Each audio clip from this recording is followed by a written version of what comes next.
Manchette ce matin, des bébés à la une. Oui, des bébés, des enfants comme un symbole de paix en ce 8 mai commémoratif.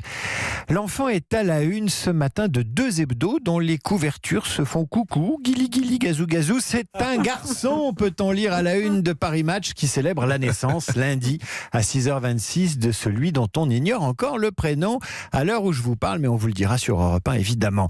Un bébé symbole d'une continuité et nouveau représentant de la dynastie des Windsor. L'Express, quant à lui, s'intéresse à la nouvelle fabrique des bébés. GPA, PMA, grossesse à 40 ans, ce qui se fera demain, ce qui se fait déjà. Voilà donc 2 couvertures qui se regardent entre tradition et modernité. La une de Match, c'est la procréation d'hier. Le Royal Baby, c'est l'enfant conçu, allez, on va le dire à la papa, comme disait Gainsbourg. Mais né le même jour dans toutes les maternités du monde, il y a ces bébés de nouvelle génération, les bébés de l'émancipation individuelle, les bébés du progrès scientifique, les bébés d'une société qui, elle, n'en finit pas de réinventer la parentalité et les techniques de conception. Ce qui autorise l'Express à poser cette question. Ira-t-on un jour vers une reproduction totalement artificielle? De quoi faire se retourner dans la tombe la reine Victoria? Et pourtant, qu'il soit né dans un chou, une rose, une éprouvette ou dans un palais royal, il y a une chose qui ne changera jamais, c'est que l'enfant restera le bébé de l'amour, selon l'expression du magazine Point de vue. Et il n'y a que ça qui compte. Enfants et conception également à la une du journal Le Figaro, David Abiker. Et vers un Big Bang de la filiation, s'inquiète Le Figaro alors que le Premier ministre vient d'annoncer pour juillet le retour du projet de loi bioéthique dans le calendrier gouvernemental. De quoi réveiller les polémiques autour de la procréation médicalement assistée pour toutes, car les opposants à cette réforme redoutent un bouleversement anthropologique dont Laurence de Charette s'inquiète dans l'édito de Une. Voilà ce qu'elle dit. Il faut voir courir sur la planète les enfants nés sous X, d'un don de gamètes, de père ou de mère inconnus, tous ceux dont l'enfance a été amputée d'un ancrage au monde, d'un patrimoine ancestral. C'est le cas d'ailleurs du Royal Baby, pourrait-on ajouter. Lui, il a un patrimoine ancestral. Derrière ce tableau apocalyptique d'enfants privés de généalogie, il y a un débat juridique et la révision du livre 7 du Code civil, car la PMA, la procréation médicalement assistée, pour toutes, c'est l'engrenage vers une pseudo-filiation, se désole la manif pour tous. Les partisans de la PMA y opposent non pas la suppression de la filiation biologique, mais une meilleure prise en compte de la notion de projet parental, ce qui n'empêche pas de redouter une filiation déconnectée de toute référence à l'engendrement. L'enfant ne serait plus renvoyé à ses origines, explique Le Figaro, mais à des responsables légaux. Mais si l'on veut réellement avoir des raisons de s'inquiéter, il faut lire l'Express.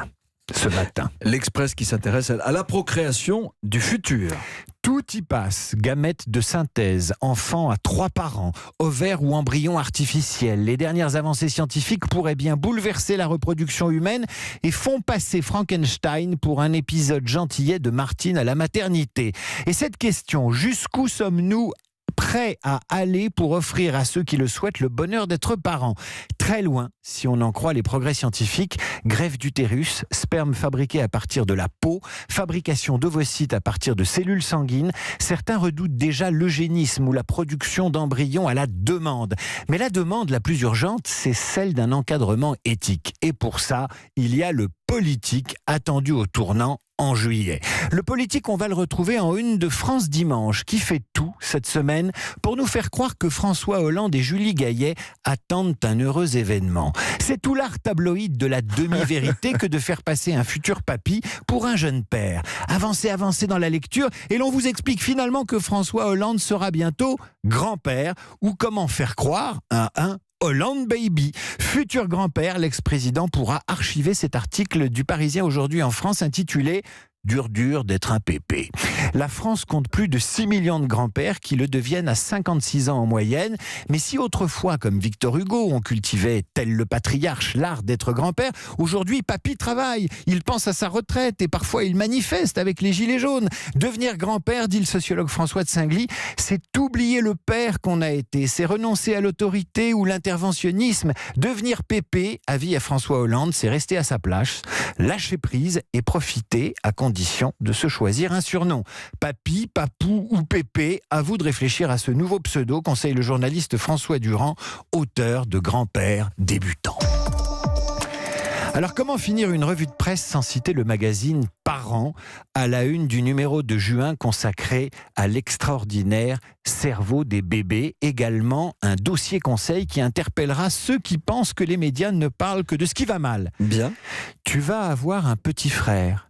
Mamie est morte. On a perdu ton doudou. Comment annoncer à l'enfant les mauvaises nouvelles, titre le magazine. Voilà qui en dit long sur cette génération de parents qui ont peur de tout, biberonnés à la cellule d'écoute psychologique et au numéro vert, pour qui une tétine tombée par terre relève du scandale sanitaire et qui prend les politiques pour des nounous ou des babysitters. On va déménager, mon chéri. Tu as été adopté, mon bébé.